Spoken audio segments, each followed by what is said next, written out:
Welcome to Harrows team chat. This feels special because it's very rare to get everyone together. Boys, it's good to see you all. Look, Luke, I'll start with you. You've had a decent 18 months, haven't you? What's the aim over the next few months? Is it move into that top 32 bracket? Yeah, I think so. I think the next aim for me is like you say, top 32. Hopefully get sort of close to a few of these boys, hopefully, and just keep pushing up the rankings, keep being a bit more consistent, and going deep into Pro Tours and European Tours, having good ones on those. So the main aim for me this year especially is to get in the top 32.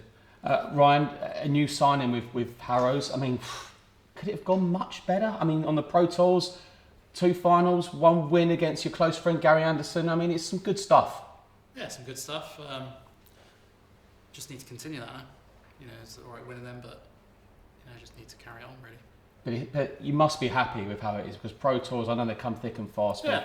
To get one under I your feel like belt. I've always done pretty well on the floor on the Pro Tours. I just need to be able to bring that to the TV stages now on the European Tours and work my way up the rankings. Well, Damo, you love the TV. You love the TV tournaments. You're one of the hardest players to play, but you feel like majors, it's close, isn't it? You get that feeling.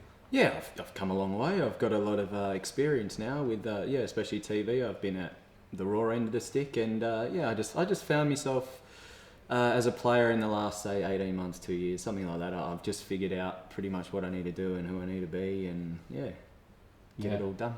Brilliant. And Chizzy, look, we've seen you for years winning Pro Tours, Euro Tours. I always think it's hard on you because we talk about majors, but I look at all the Euro Tours you've won, and the crowds are like 10,000.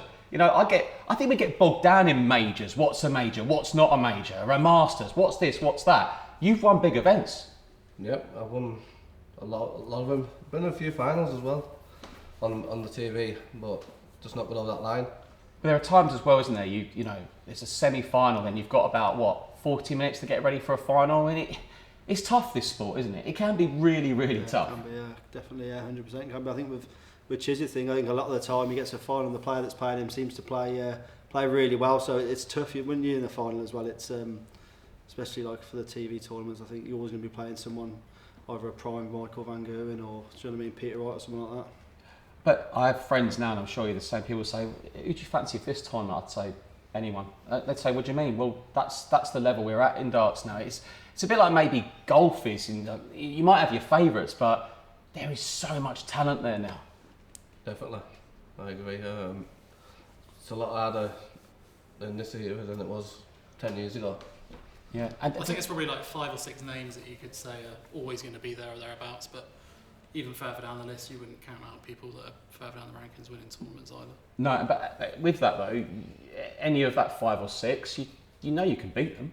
Yeah, I'm pretty sure anyone on a tier has beaten anyone on tour. There's no one that you don't beat. So, it's most of the time it's any given day or any given tournament. It depends how you feel, and like I said, everyone's different coming into whatever day you turn up, and mostly it is when someone turns up and they're feeling good and they get over the line. There's been multiple different winners just as of late, and you would probably never have picked it, or you wouldn't have, these are 50 to 1 shots or something. They're only 50 to 1 on the betting, but everyone knows in darts it's a bit closer than that.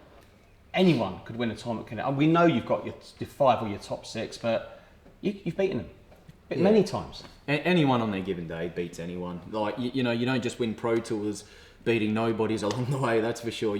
We've all beaten the top players, and it's anyone on their day. When you roll up to a big tournament or a Euro or just Pro Tours, you don't know what's really going to happen. All you can do is just do your best. But yeah, any given day, anyone can beat anyone, and I'm sure I've lost to anyone that is below me in the rankings, and I've lost other people in higher than me in the rankings, and that's the way darts is. I feel this sport is getting a lot bigger. It's always been there, but do you get that feeling? You know what I mean, don't you? Just people who aren't as into it as before talking about it, messaging you about it. Yeah, definitely. I mean, the amount of questions and stuff, obviously with Luke Littler and Luke Humphries sort of their final at the Worlds, it seemed to have took the sport to another level, and you're seeing a lot more sort of media attention that weren't there before. So yeah, I think all of us, especially most of the players on tour, are very aware of there's a lot more eyes on the sports than there was, say, 5-6 years ago. And maybe we've never had the opportunities like before, challenge tours, development tours. I mean, there's so much darts to watch, isn't there? But there's so much opportunity for players. Yeah, don't forget the women's tour as well. Absolutely, yeah. They're in the game now. You don't have to be a tall card holder now to earn money out of the game either, which makes it, you know, a lot more open for people to.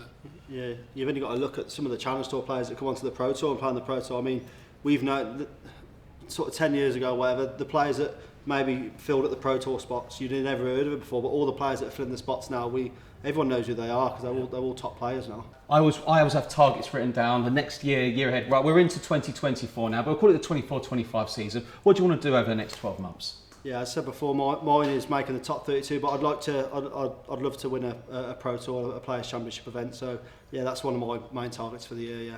Ryan? I'd like to get back into the top 16 again. I feel like that's where I belong. I'd also like to win a Euro Tour this season. That's another one of my big targets, and don't think there's any reason why I can't do that. Damien, you're in the top 10. Is it a major you're looking for? No, I've got top goals and I've got a lot of little goals, so I'll try and achieve the little goals and then the top goals will come. So I'd like to think at the end of the year I'll be top 8, but most importantly, yeah, I'll be Harrows number 1 by then. Yeah. So I'm going for that one, aren't you? Someone And can the, just and the kick current that Harrows ball. number 1. I mean, You can have it for the year if you want it. so many major finals in the Premier League. Yeah. Are you just kind of enjoying darts now, not setting yourself too many targets? There's only one target I'm setting for, is just get that first major. I don't think I've done everything else. Like you say, I played in the Premier League. Been all over the world playing darts. So yeah, just get that major. That's my goal. Well, gents, I don't think you're far off your goals. I really genuinely don't. It's a pleasure watching you week after week, whether it's the Pro Tours, the Euro Tours, all the majors. Wish you all the very best of luck over the next year ahead. That's the Team Harrows boys ahead of what's a really exciting 2024-25.